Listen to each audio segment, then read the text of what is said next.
সময় উইলোব্রুকের অদ্ভুত ছোট্ট শহরে একদল দুঃসাহসিক শিশু বাস করত, যাদের কল্পনার কোন সীমা ছিল না।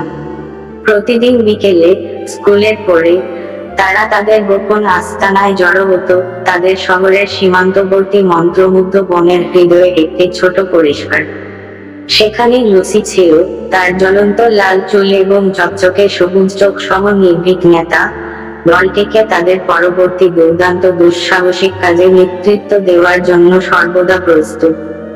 তারপর ছিল টম, উৎসের মস্তিষ্ক, যার কৌতূহলের কোন সীমা ছিল না। সারা তার রঙিন স্কেচ এবং অবিরাম সৃজনশীলতার সাথে শিল্পী তাদের দুঃসাহসিক কাজে জীবন এনেছে।